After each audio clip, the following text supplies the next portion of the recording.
This is Focus on Africa from BBC World News. I'm Sophie Ikenye. Our top stories. Chained and locked up. Campaign group Human Rights Watch says thousands of people in Nigeria with mental health conditions face terrible abuse. 5 brands of maize flour are banned in Kenya over high levels of aflatoxin, a poisonous substance. There is public anger over safety standards. And Uganda police deny targeting gay people after arresting over 100 customers at a gay-friendly bar in Kampala. Also in the program, art from the continent in the frame. We are in Paris for France's only art fair dedicated to contemporary African design. There's a real market opening up, and people are discovering it, and also realizing that it's a new language. And in sports, Mali fans hold on to hope that winger Adama Traore could still play for the country after he pulled out of the Spain squad with injury.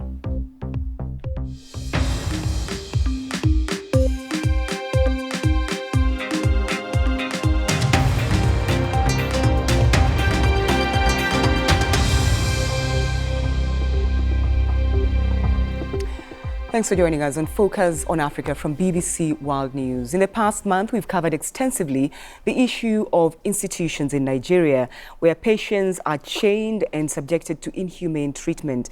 But today, a new report highlights the use of such methods for patients with mental health problems. The report was released by Human Rights Watch between August 2018 and September 2019. The organization visited 28 facilities in 8 states across the country. Now, they interviewed 124 people, including 49 chaining victims and their families. Now, the youngest child chained was a 10-year-old boy, and the oldest person was an 86-year-old man. Well, the report says deep-rooted problems in Nigeria's healthcare and welfare systems leave most people unable to get adequate mental health care or support in their communities. Well, joining me from Abuja is Anyetie Ewang, who is one of the researchers of that report. Thanks for taking time to talk to us on Focus on Africa. Now, among the things that stood out for me in that report was that the same treatment happens in state hospitals. What more did you find?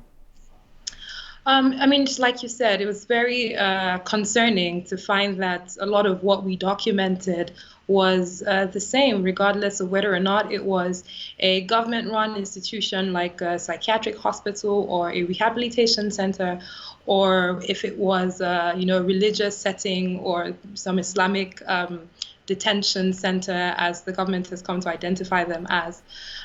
We found that chaining was rife in all of these places, and that most often than not, the residents were brought there against their will. They were forced to receive treatment, and in many of these places, especially the Islamic-run rehabilitation centers that we documented, we found that people there had experienced a form of violence. Many of them had been beating, and they showed us marks and scars that were consistent with their testimonies around being beaten. Forced fasting was also something that we documented in many of the Christian religious centers where people were receiving care. One girl I spoke to said to me that she'd been brought there a couple of months after she had lost her mom, and she had started to develop some sort of mental health problems. Right. And once she arrived there, she was made to fast for about 3 days without any food. So some devastating stories there. Obviously, this is a huge issue in Nigeria. What have been your recommendations? What can the country do? What can the government do? We've already seen that the authorities are taking a step to investigate Islamic rehabilitation centers and shut them down. But we think that they need to go, take many more steps ahead of that. First, there must be a ban on chaining across all facilities providing healthcare for people with mental conditions, including government-run institutions. There must be investigations of all these centers, and the government must ensure that chaining or shackling of people with mental health conditions does not happen in any setting at all. And there must also be a lot of attention paid to our mental health care system, including developing community-based mental health care and making them available and accessible at the primary health care level. And yet, very quickly, are there countries across the continent that have done tremendous work when it comes to taking care of mental health? We've done similar work in Ghana documenting chaining and shackling of people with mental health conditions. And after many years of advocacy and engaging with the government, they actually passed a ban on chaining of people with mental health conditions. Now, this is a very important step. However, there's still so much more to be done in terms of actually ensuring that the ban is effective and that much more than that, the care that people need that leads them to these places are available at the right places. All right, Anyetie Ewang, thank you very much indeed for taking time to talk to us and focus on Africa. Let's get more on that. And the BBC's Mayeni Jones joins me now from Lagos. Mayeni, what's the government's reaction to all this? Well, the government said nothing so far. We did contact a spokesperson for the presidency this morning, and he said that he had no statement. So at the moment, there's been no reaction to Human Rights Watch's latest findings. How outraged are people about these revelations, Mayeni?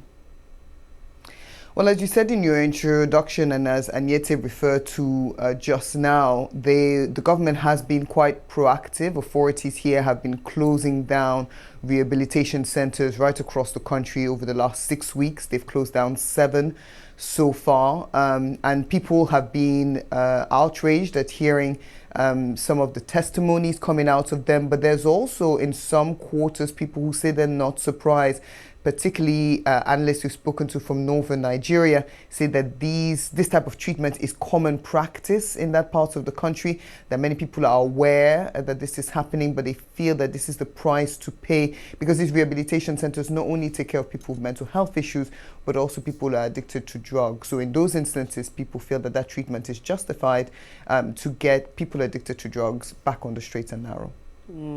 Mayeni Jones for us there in Lagos. Thank you. Now, police in Uganda say they have arrested 120 people at a bar in Kampala and seized narcotics in the operation. The establishment is friendly to queer Ugandans and has a popular party night on Sundays when the raid happened. Police deny the arrests are targeting gay people, although activists dispute this. Catherine Byaruhanga reports from Kampala.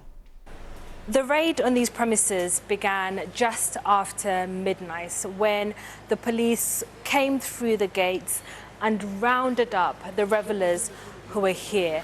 They were made to sit in a corner whilst a search was conducted. The authorities say that they found banned substances like opium, shisha, and marijuana. The revelers who were here, over 100 people, were taken to the central police station in Kampala, which is not too far away from here. But there are questions about the motives of the authorities. This bar is known to be a safe space for the queer community in Uganda, especially on a Sunday night. And this operation took place when this big party night was happening. Members of the gay community say they think this was an attempt to intimidate their community. But the police are adamant. They say they were simply here to control the space and gather the banned substances. But there is confusion about the authorities' actions towards the gay community in Uganda at the moment. Just recently, 16 men were arrested over allegations of committing unnatural sex offences. They actually underwent intrusive physical examinations. And also, the ethics minister has said that there are plans to introduce anti-gay legislation. He's supported by some members of parliament. But overall, the strong line from the government is that there are no plans to introduce any new anti-LGBT measures. But raids like last night raised doubts over those claims. Catherine Byaruhanga reporting there. Now, let's take a quick look at other stories making headlines across Africa and the rest of the world. Mali's army says it is moving soldiers away from bases in parts of the country most exposed to attacks by Islamist militants. This comes after 49 soldiers were killed earlier this month. The head of the Mali's armed forces said civilians would not be abandoned, but analysts warned the move could leave areas of the country even more exposed to jihadist violence. Now, authorities in Zimbabwe say at least 200 elephants have died from a lack of food and water as a result of severe drought. Zimbabwe's Parks and Wildlife Management Authority said it was planning to move 600 elephants from a conservation area in the southeast of the country to 3 other national parks. Zimbabwe's central bank failed to introduce new banknotes as expected today without giving any reason for the delay. It has announced it would roll out $2 and $5 notes and coins. A central bank official told the BBC some banks could begin dispensing the new currency on Tuesday. Tanzanian authorities have reversed a decision to disqualify many opposition candidates from local elections on 24th of November. And many were told they could not take part due to spelling mistakes and other errors on official forms. This is Focus on Africa from BBC World News. Still to come in sport, we hear from the Paralympian already setting his sights on winning Ghana's first ever medal at next year's Games in Tokyo. I'm Sophie Ikenye and you're watching Focus on Africa from BBC World News. The top story on this program: chained and locked up, Human Rights Watch says thousands of Nigerians with mental health conditions face terrible abuse. You're watching BBC Focus on Africa. Let's find out what's happening in the world of sport. Peter. Many thanks, Sophie.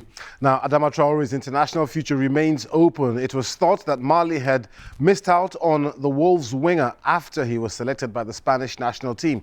But he's now withdrawn from that squad, which means he's still eligible to represent either country.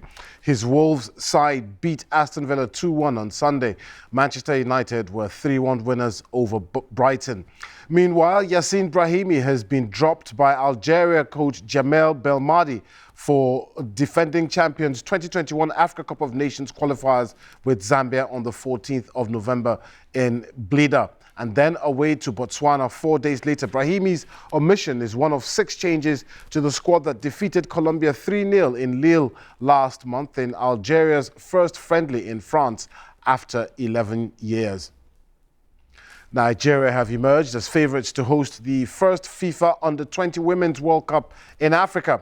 That's according to the Nigerian Football Federation. Back in August, a FIFA inspection team led by Heirai Kaj-Jürgen inspected facilities across the country in the proposed cities of Lagos, Benin City, Asaba and Uyo. No FIFA Women's World Cup has ever been staged in Africa. Now, finally, the 2019 FIA World Rallycross Championship has been won by Timmy Hansen. That's despite finishing equal on points with Andreas Beckerud at the 2019 Sabat World Rally of South Africa on Sunday. Niklas Gronholm won the race, followed by Beckerud and Timur Tamzayanov. Hansen finished 4th and was level on points with Beckerud, but on comeback with 4 wins to Beckerud's 1, it was 14-time European Rallycross champion Kenneth Hansen's eldest son Timmy who secured his maiden World Rallycross crown. And afterwards, he got quite emotional. I've been dreaming about this my whole life, since I was a kid. You're still a kid, congratulations. It feels amazing. It's everything that I wish for. Enjoy the trophy, enjoy the podium. Thank you. One more story.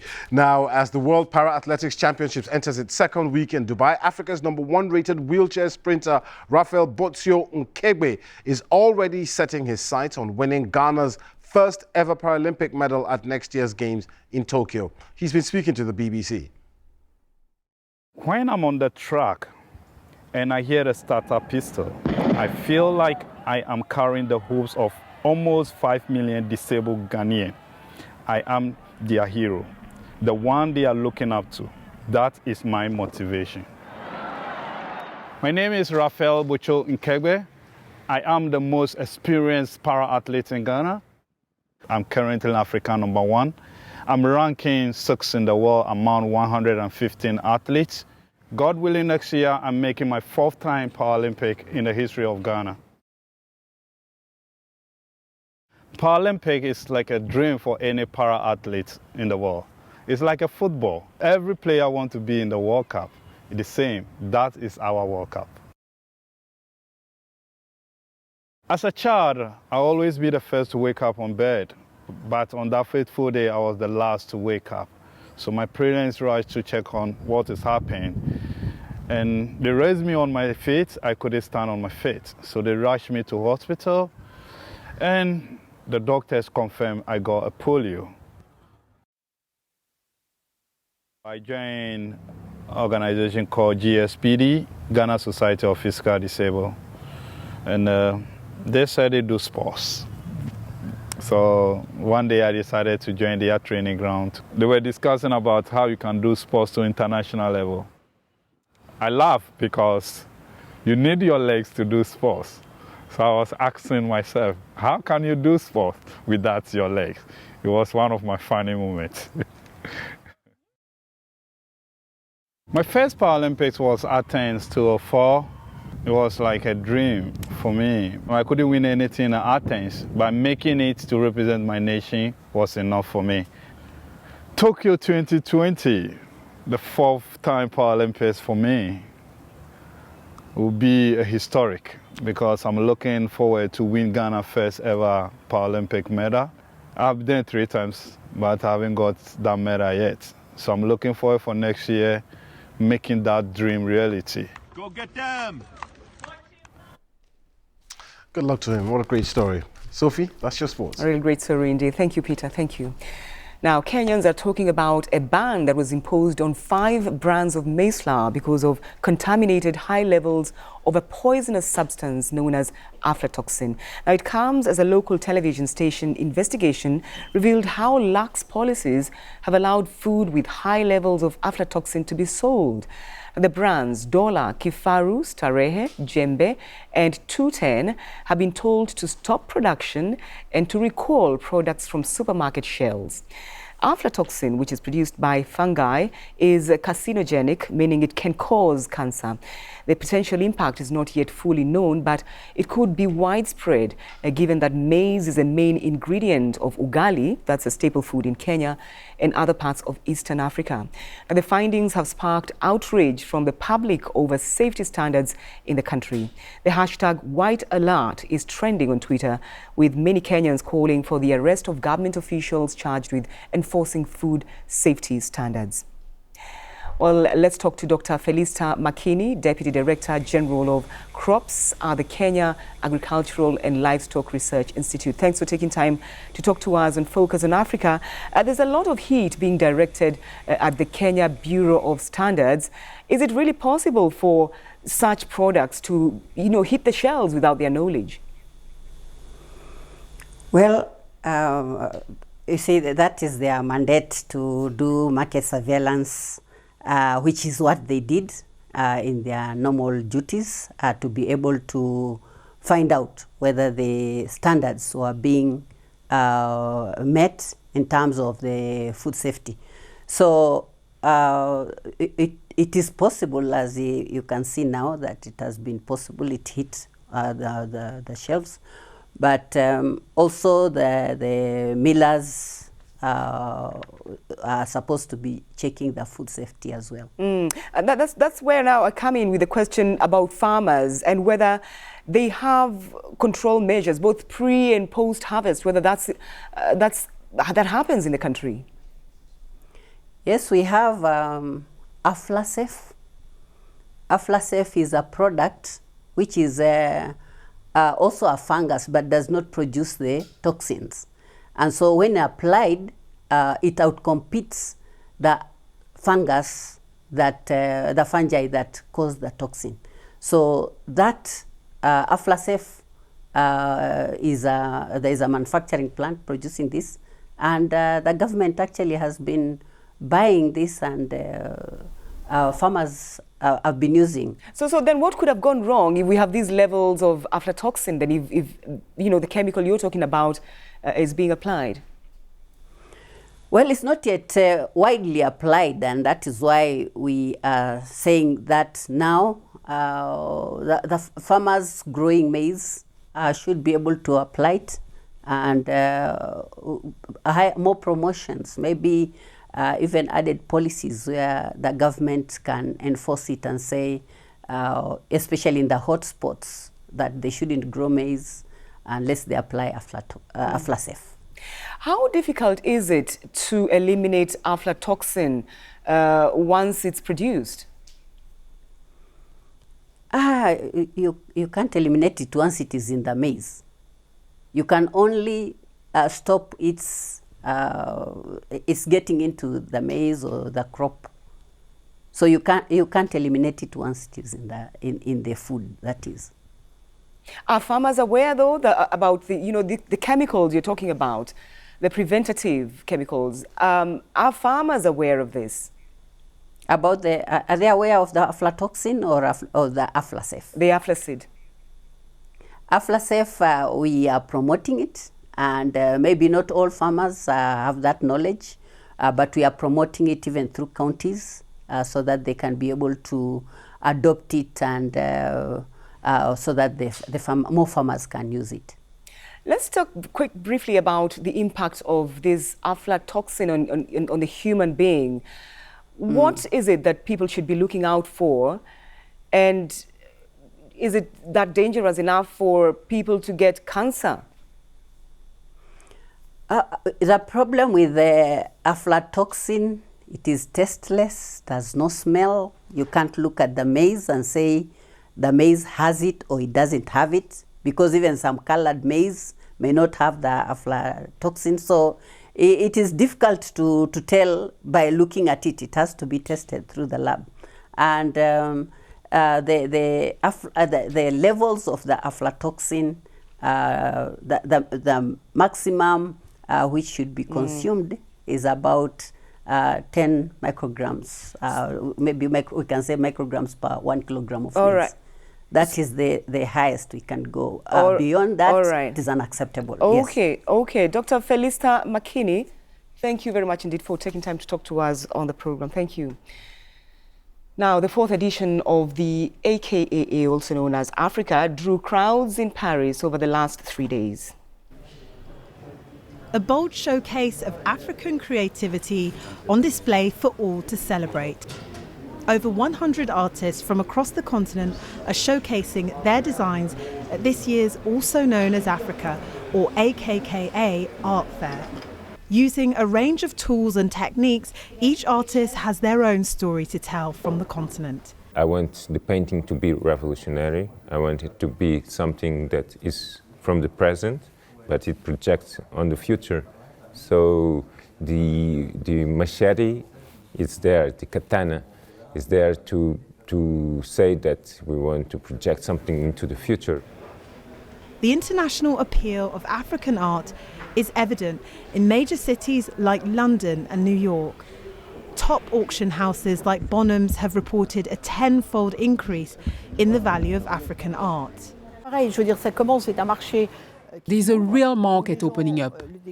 But it's already been several years because 154 and AKAA have been leading this front for a few years. And people are discovering it and also realizing that it's a new language, that it's totally fresh, totally new and starting to collect. So there's a real market opening up. When we think of art, we often think of the lens, the brush, the pencil or the charcoal. There is more to it than that. Proof of that, and we have many artists who are innovating in the way they create and build new things. The art fair closes its doors on Monday night, but there's plans to bring it back again the following year. Celestina Olulode, BBC News. That's it for now. Thanks for your company. Bye-bye.